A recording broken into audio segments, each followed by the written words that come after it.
Hello and welcome to the course Introduction to the Psychology of Bilingualism and Multilingualism.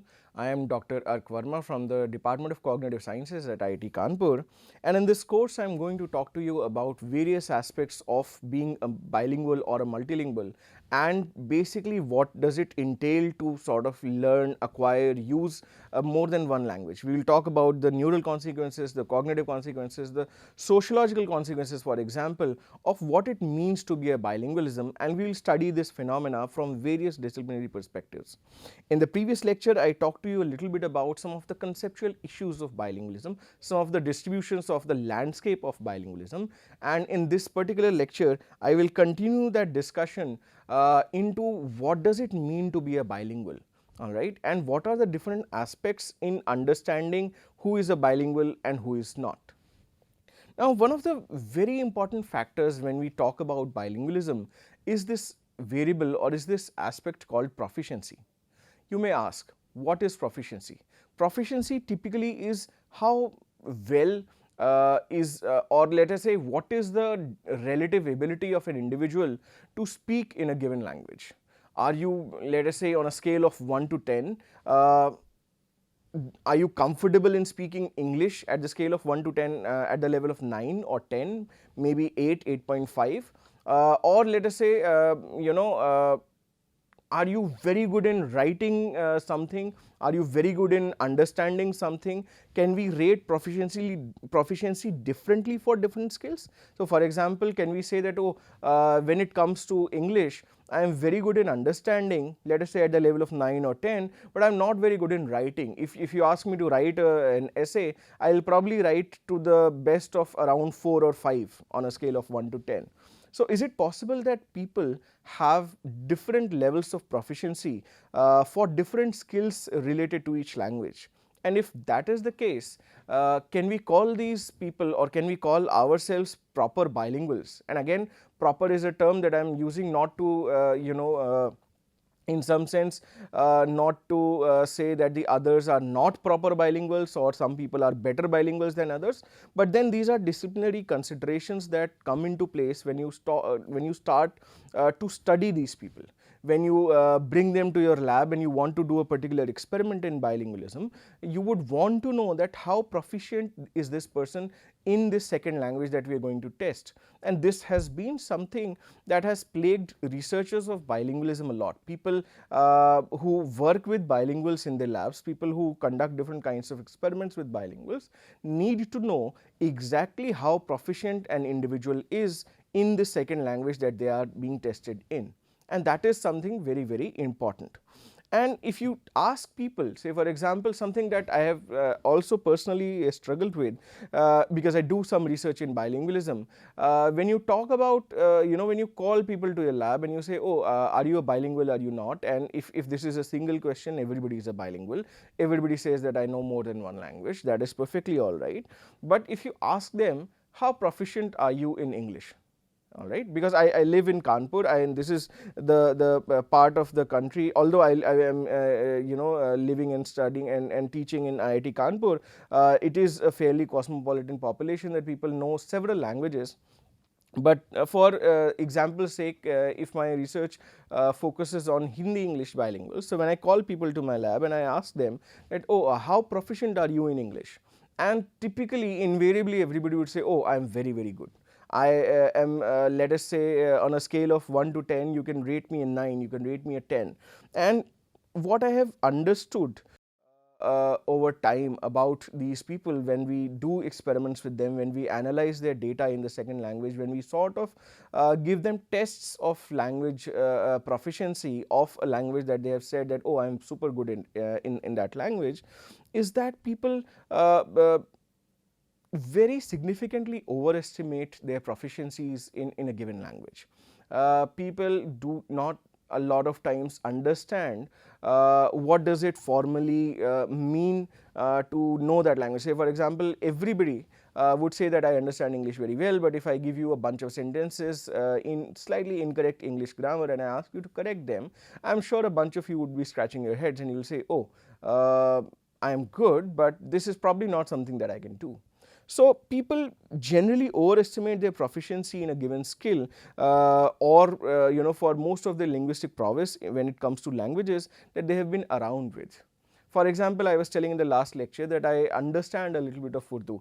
I do listen to ghazals, I do listen to Urdu poetry, but if you really put me to test, and if you start asking proper meanings of Urdu words, although I would probably have a sense that I understood that word, but if somebody turns around and asks me that, oh, can you tell me what is the meaning of this particular word in this ghazal, and I will, as I said, be scratching my head and say, oh, I think it means this, but I am not very confident. And this is something very interesting, because as I mentioned, in research studies, when we want a more definitive understanding of somebody's proficiency, it becomes a bit of a problem, because people typically overestimate their proficiency in a given language. And when you start testing them with more formal measures, with tests of more formal kind, whether be it a test in reading, whether be it a test in writing, whether be it a test in even listening and understanding and answering questions after listening to a particular passage, there is a difference that we see.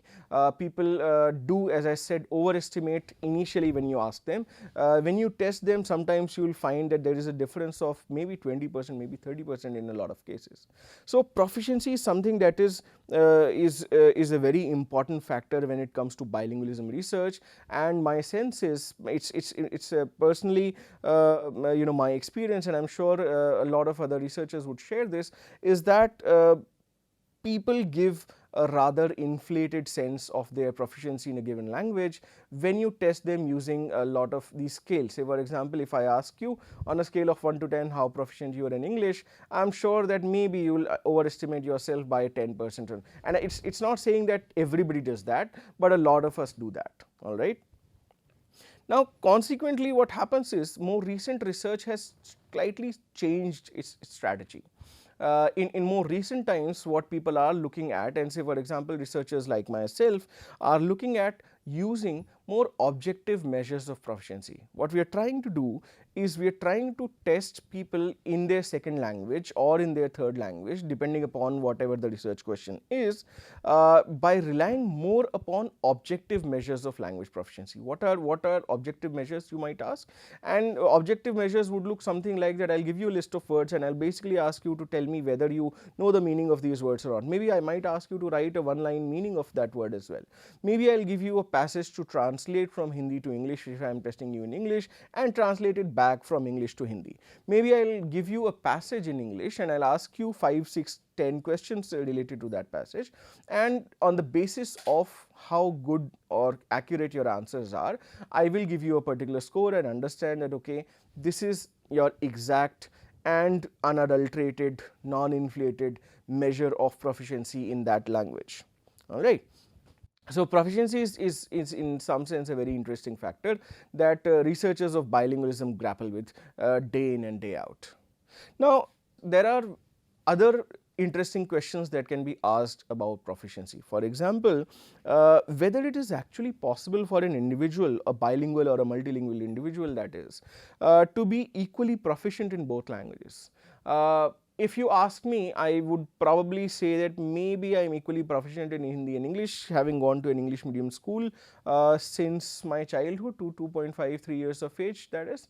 So I have had enough experience of speaking in English. I have probably an equal experience of speaking in Hindi, and although Hindi is my native language, I might be biased to say, oh, I know Hindi and English equally. But again, if you test me using equally hard objective measures of proficiency, I am not very sure how I will score in them. Actually, I am not even sure how I will score in objective measures of Hindi proficiency even, because a lot of times the proficiency of an individual in a given language depends upon how much and in what instances, in what particular situations you have been using and interacting in that language. So for example, I do not interact in official Hindi in a sense that, say for example, court proceedings would do, or say for example parliamentary Hindi, or for example official Hindi. I speak in more what the Khadi Boli sort of language is. So is it actually possible that people can be equally proficient in both languages? Again, is a question that I leave you to think about, discuss amongst yourself, and maybe come up with an answer. Also, is it required that people be equally proficient for using a given language in all different modalities? Say for example, if I say that I am a bilingual, is it necessary that I be equally good in listening to Hindi, in reading or listening to English, in reading English, in writing English, and speaking English? So there are these 4 modalities that we talk about. Is it perfectly necessary that I am equally proficient in all of these 4 skills for myself to be called a Hindi English bilingual?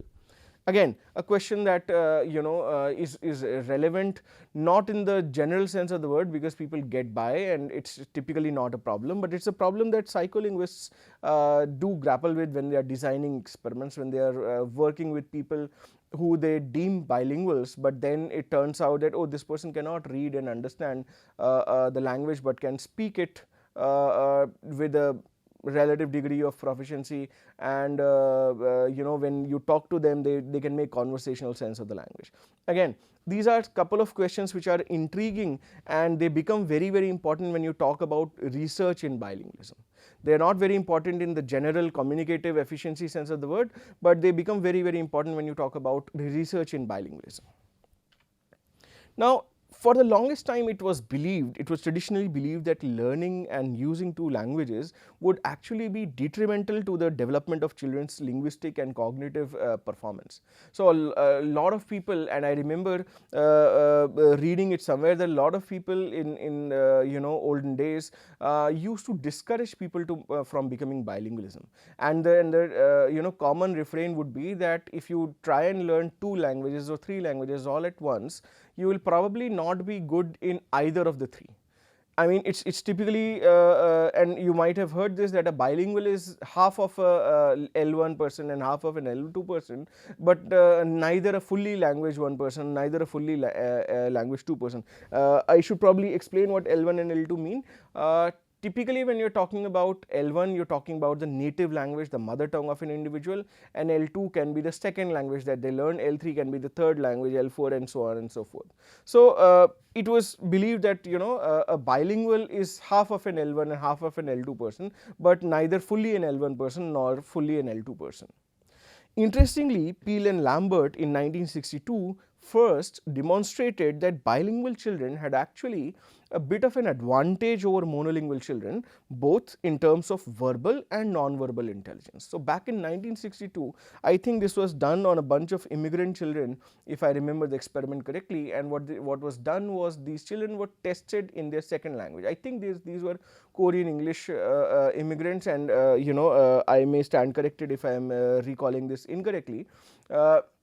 But these children were tested in the second language, and given that these children spoke 2 languages relatively better, and they were compared to only monolingual speakers of a given language, maybe it be monolingual Korean speakers or monolingual English speakers, it was found that these bilingual children actually outperformed the monolingual children in verbal tasks as well as non-verbal tasks, in tasks that require language, and in also tasks that require and that do not require language, in general intelligence, so to speak. And that started a huge, it's been 60 years almost, and there has been a large body of research, there has been a very large body of research that has dedicated itself to investigating and understanding the advantages linked to bilingualism. And there is a sense that bilingualism, or having the knowledge of more than 1 language, is advantageous not only in the communicative sense of the word. It does not make you only better in communicating with different kinds of people, but it does make you more intelligent in some ways. It does make you better in handling multiple tasks at once. It probably and there was some research that suggested that it makes it makes for a delay in setting of Alzheimer's and dementia and this and that, and there is a lot of literature. We'll come back to that at some point in time. So and different kinds of researchers have sort of variously qualified the discussion about who are bilinguals, and what is it what is it that is the ideal definition of bilingualism, who should be kept in this box that we are calling bilingualism and who should be kept out of it. And there are some examples. For example, Bloomfield says and defines bilingualism as native like control of two languages. Now again, what is native like is probably subjective. What is native like is probably saying that, oh, it must be something like you were born to, let us say, English speaking parents, if you are talking about English bilingualism, Hindi English bilingualism, or Tamil speaking parents, and so on and so forth. Hogan, for example, suggests that the expansion of the linguistic repertoire of a bilingual individual expands through the ability to produce complete and meaningful utterances in the second language. Now, while this sounds a little bit more complicated than Bloomfield's idea, it is probably a slightly watered down version. In some sense, we are basically saying as long as this individual in question can produce meaningful utterances in the second language. Say for example, if I can produce 5-6 sentences in English, I qualify to be called a bilingual. Now you will understand that this is a relatively lower bar or a relatively easy classification, because if you take this second one, almost everybody can be classified as a bilingual, and why not, all right. Now again, as I said, as researchers, when we sort of look at this, we understand that the matters of proficiency are more complex. It needs a more fine grained understanding, and they are more complex, and they basically needs to assess abilities across the 4 modalities that we discussed. Say for example, maybe people need to be tested differently for their listening skills, for their speaking skills, writing skills, and reading skills in a given language, and also the quality of the language that they have. Say for example, if you see any test of, let us say for example, some of you students might be giving the IELTS or the TOEFLs and so on, you would see that people would want to test you on the quality of the language that you have as well. People would want to test you, say for example, on your vocabulary of a second or a third language. They would want to test you how grammatically correct you are when you create these utterances that Hogan talks about, and also in some cases pronunciation. In schools, convent schools more specifically, and most English speaking schools, if I may say so, also place a particular emphasis on correct pronunciation. You should not be merely knowing how to sort of speak. You may also be knowing to speak them correctly, and it's sometimes taken as a matter of pride that in elocution competitions, for example, in poetry recital competitions, for example, that, oh, the pronunciation was superb, it was more like an Englishman speaking it. So that is also something very interesting and probably needs to be considered when we are talking about proficiency. And again, remember that when we are talking about proficiency, it can be for different purposes. We can be talking about proficiency just for communicative efficiency's sake, and then probably everything goes. But when you are talking about proficiency in more of a research setting, in classifying somebody as a bilingual and then asking them to do a bunch of cognitive tasks, then the measures that you will use and the qualification criteria that you will use for deeming somebody as a bilingual will be very different. Now, as I said earlier, different types of tests have been used to measure proficiency of individuals in their across their known languages and across these different modalities. For instance, rating scales have been most commonly used. Rating scales and tests of fluency, flexibility, whether English is your dominant language, Hindi is your dominant language, and the most common measure across these different kinds of tests of proficiencies that typically have been used have been these rating scales. And as I began this lecture with, typically what we have been doing and what a lot of researchers has been doing, although now people are shifting away from this strategy, when I was a student, typically what you would do is you would basically give your participants a language background questionnaire or a self-rated proficiency questionnaire, where there will be questions like that: on a scale of 1 to 5, how proficient are you in speaking Hindi or speaking English for that matter, where 1 is least proficient and 5 is most proficient. and basically you would do this for different skills. You would do this for say for example speaking, you will do this for reading, you will do this for writing, and you will do this for comprehension. And you will ask these people who will come to your lab and you will say, okay, on a scale of 1 to 5, given these skills, how proficient do you consider yourself to be? Are you at the level of 5, are you at the level of 1, are you somewhere in the middle of 3? And then people have sort of used different variations of these scales. So these are called Likert scales. People of social sciences would know this, and these Likert scales could have different resolutions. You can have a 5-point rating scale, you could have a 7-point rating scale, you could have a 11-point rating scale, but all of this basically depends upon a particular assumption. And it's interesting that this assumption is the governing assumption, but a lot of times it could be something that you are not very sure of. Say for example, it depends upon the assumption that people are going to honestly respond to this. People are going to tell you exactly that, oh, I am proficient in English, let us say on a 10-point scale up to the level of 6 or up to the level of 7, and so that they can be adequately categorized into groups concerning your particular research question. Now this is interesting, and again I am not saying that people are not honest. People may be honest in some cases, and I've had this experience when I was studying in the University of Allahabad. And this is a personal anecdote to share here, that when we wanted to conduct experiments in Hindi English bilinguals with Hindi English bilinguals, and I would call people to the lab and I'll ask them, oh, how proficient are you in English? And they would say, oh, I'm on a scale of 1 to 10 I'm an 8 or I'm a 9. And when we would run a different test and we would tell them that, okay, maybe you're not really 9 or 8, you're probably more like a 4 or more like a 5, and that people would get offended and they'll say, oh, how dare you classify me as a low proficient bilingual? I am studying in an English medium course and I am good and this and that and so on.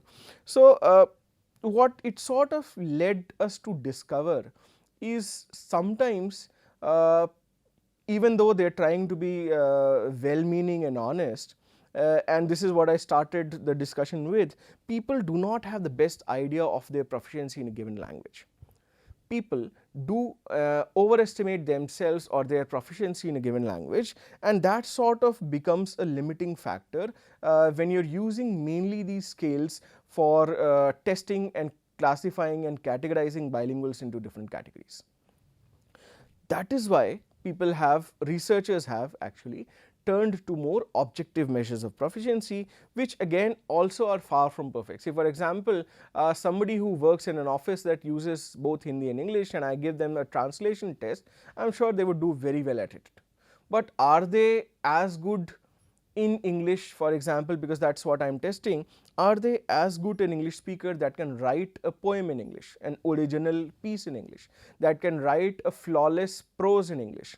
Now again, these are subjective judgments that you would make, but you sort of convert those subjective decisions to scoring sheets and it becomes objective. So what I am trying to say here is self-rating measures are far from perfect, given because sometimes people have the tendency to not be honest because they don't want to be categorized in the lower strata of proficiency of a given language, but a lot of times, and that happens much more, that they are not really aware, they overestimate their proficiency in a given language.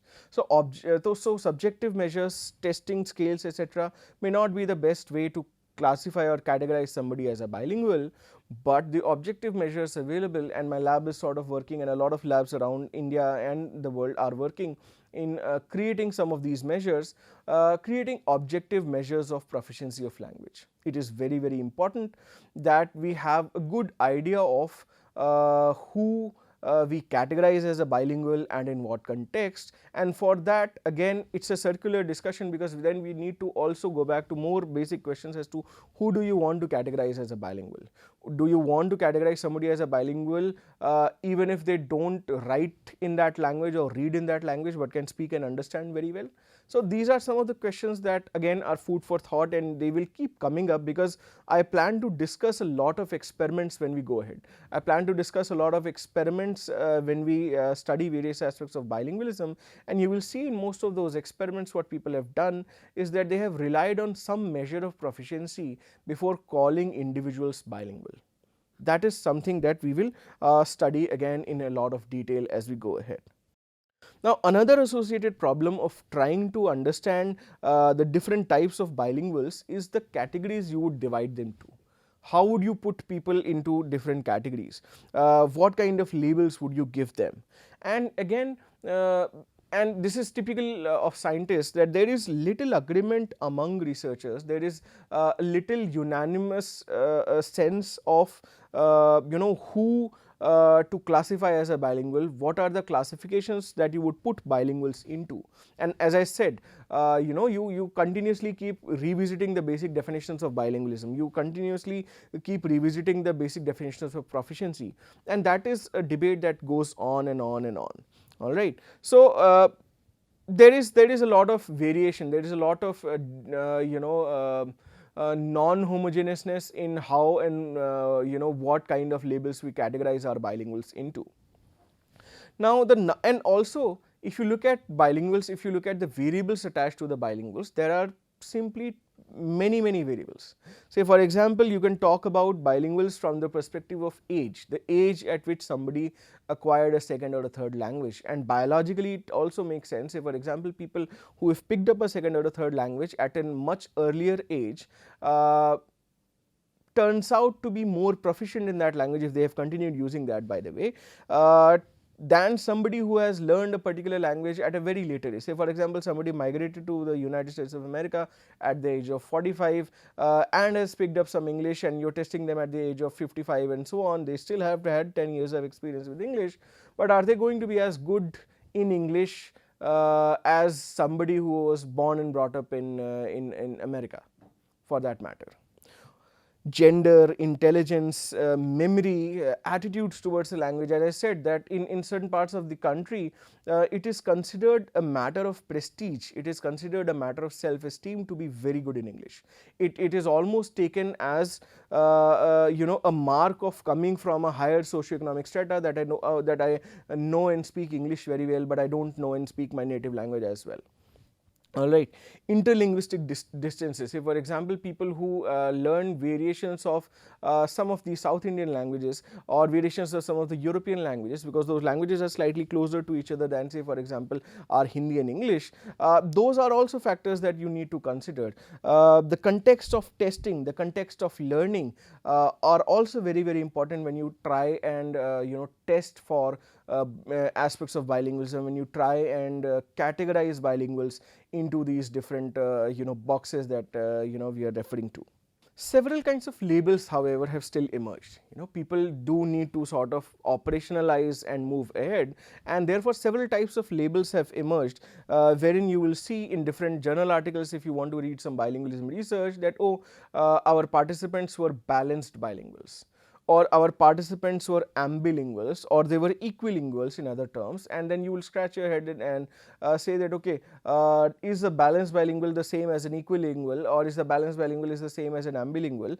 And again, if you really start digging deeper into this, you will realize that this landscape is far from perfect. The definitions are far from exclusive from each other. So all of that sort of really is not very clear. Also, people have used terms like a receptive bilingual or a productive bilingual. Oh, I can understand the second language, or I can just speak the second language. I cannot speak, say for example, a lot of people around you, if you see, they will say, oh, I can understand some English when I am spoken to in English, but I cannot produce a proper sentence in English. Are they bilinguals or are they not? Whether you would want to classify them as bilinguals or not. Again, and this is also an important criteria that needs to be considered especially when you are talking about research. Also, there is this very interesting aspect of additive or subtractive tendency. Say for example, when I learned English, did it add to my overall linguistic repertoire, or did it take away some of the knowledge of Hindi that I would have grabbed and filled that empty space with whatever of English that I could learn? Is it an additive tendency? Is it a subtractive tendency? Is it better for both the languages? Is it worse for both the languages?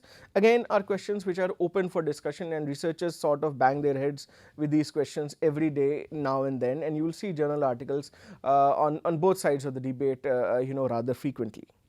Now, how do individuals learn multiple languages? And again, this is something that we can talk about in a lot of detail. Individuals around the world have at least some level of linguistic competence. Be it individuals from Europe or Africa's or closer to home, say for example regions in the south of India, northeast of India, where people typically have a slightly broader linguistic repertoire. Alright, so how do people do that? There are also things like specific modes of learning language, specific modes of second language acquisition. Did you learn it naturally at home? Did you learn using school based instruction mediums? How did you pick up a language eventually? And you can sort of go back and wonder about yourselves as well in this whole debate. Now, interestingly, researchers have highlighted the importance of factors such as adequate motivation. When you are talking about older age people picking up a language, people have talked about adequate motivation, aptitude. Aptitude is a very important variable. Do you have the aptitude to learn language? I see a lot of people around me who can very easily speak in 4, 5, 6 languages, who can very easily learn languages if you expose them to it. I once met a driver, a taxi driver in Shillong, who said that I speak 13 languages. Alright, so the aptitude for picking up language. Some people cannot pick up a second or a third language even though they keep trying for it and they sincerely put some effort into it. Also, opportunity. How many different languages are you exposed to on a daily basis? Can you pick up those languages nonchalantly? Are you exposed to them on a regular basis that you can pick up these languages? Do you have the opportunity of learning? Do you have, say for example, is it going to get a raise in your job profile and so on? Now, again, one of the things that we can talk about is that when somebody picks up a second language, is it only the language that they are learning? Is it, say for example, when I learned English, did I only learn the vocabulary of English or the syntax of English, and basically what I eventually had was this ability to put together English words into English sentences, or did I learn something more? And Peel and Lambert, if you remember that experiment that I was describing, demonstrated that learning a second language has consequences, may have consequences for that matter, more than just expansion of the linguistic repertoire. It can have consequences for my general intelligence, it can have consequences for my ability to do 2 or 3 tasks at the same time, it can have consequences for my personality and this and that as well. So, people have suggested that individuals learn much more than just the second language or the third language that they learn. And this 1960s Peel and Lambert's experiment, where they compared 10-year-old middle class French and English bilinguals. I have said Korean English bilinguals in a previous class, so please correct that. Middle class French and English bilinguals and monolingual children, and they actually found that the bilingual children perform their monolingual peers in both verbal and non-verbal intelligence. So, bilingualism or being bilingual may have consequences for a person's general intelligence as well. But the relationship between bilingualism and multilingualism and their intellectual development is slightly more complex than that. Say for example, Peel and Lambert study participants were called balanced bilinguals. Now, how balanced bilinguals? Does that generalize to all kinds of bilinguals? Does that not? Is a question that we can sort of talk about. Now, in more recent research, and Ellen Bialystok from Canada has been working in this area for more than 3 decades now, has proposed that bilingualism may be associated with improved cognitive functioning. It may be improved, for example, bilingualism, as I was saying, may become more adept at handling complex stimuli, doing multiple tasks at once and so on. And there is a lot of literature, if you look at it, there is a lot of literature that says that, oh, bilingualism has these and these advantages. Bates, for example, has also suggested that learning a couple of languages, 3 languages for example, expands not only the linguistic and intellectual competence, but also has consequences such as a delayed onset of dementia or Alzheimer's disease. So this is again something that people have sort of proposed in the literature. There is active research going on in this field, and people have sort of talked about this every now and then. Now, other than say for example the advantages of bilingualism that are cognitive consequences, there are obviously advantages with respect to their overall linguistic profile as well. Say for example, being a bilingual, we can smoothly a lot of times code switch. We can be talking in English but switch into Hindi, talking in Hindi but switch into English, and we can do it effortlessly. Sometimes, but sometimes it becomes a problem in early stage. Say for example, when you are just picking up a second or third language, then you would also experience something like cross language interference. You will basically see that, oh, I wanted to speak this in English, but somehow I cannot search for the English word of it, and so I used Hindi there, or I use Tamil there, or Bangla there, or any of those languages. So there are also several kinds of transfer effects that exist between languages, between 2 or more languages of the individual, and this has also been documented and researched upon. Now, another very interesting aspect that we don't really touch a lot upon, and maybe we'll try and do this during this course at some point, is that language is deeply intertwined with the culture and the traditions of the individuals speaking that language. Language is also a matter of identity. I am a Hindi speaker, I belong to the Hindi speaking belt of North India, and I certainly have some pride associated to being a native Hindi speaker. Similarly, a Bangla speaker will have certain pride and a certain self-esteem in being recognized as a Bangla speaker. Similarly, Tamil speakers, Telugu speakers, Kannada speakers, or for example, you go to Europe, French speakers are known to have a lot of pride in their language. Italian speakers are known to have a lot of pride in speaking, in their language. And therefore, you sort of see that, okay, language is not merely just a tools of communication, but it also has consequences for an individual's identity, an individual's sense of self, that, oh, I belong to this group. By knowing and using this language, I share a certain degree of identity with the rest of the speakers of that language, with the culture that that language has developed in, with the traditions that that language imbibes, and this is something which is very important that people have talked about it. Alright. So, languages with themselves bring a deep sense of belonging and identity. In fact, several states, if you see within India, across Europe, are formed across linguistic identities. They are formed along linguistic identities. Say for example, the idea is that France is a country of French speaking people. Spain is a country of Spanish speaking people. In some sense, there are linguistic differences. Those linguistic differences feed into identity differences, and then people have formed nation states across those linguistic lines, across the lines of identity that were forged by the languages that they commonly spoke. So, it has been opined that to the degree that bilinguals possess any given language, they do in some sense, in limited sense maybe, draw from the cultures and traditions that are embedded in that language. That's a very interesting question that I pose to you, is that given that I am a proficient speaker of English within quotes, am I also like an Englishman? Do I also think like somebody who has been born and brought up in England? And this is a very, very interesting question. This is something that I would leave you to ponder with. Do people, when they learn a second language, become party to that culture and their tradition? Again, there is a lot of debate about Western influence of English, this and that. Is learning English making one part of that culture and making them more, prone to adopting the cultural practices of the speakers of that language that you are now learning? Again, a debate, an open question. Finally, scientific evidence of this fact seems slightly difficult to get. How would you probe my psyche to discover that there are two different types of identities in me, if there are any, by the way? Is there an English speaking Ark Varma or is there an Hindi speaking Ark Varma, or are these two different people? How do you design tests? How do you design scientific validation to sort of test and establish these kind of things? These remain anecdotal at best, as far as I am concerned. Now, Grosjean, for example, reported that sometimes bilinguals actually report that languages draw on their different languages draw out almost different personalities from them.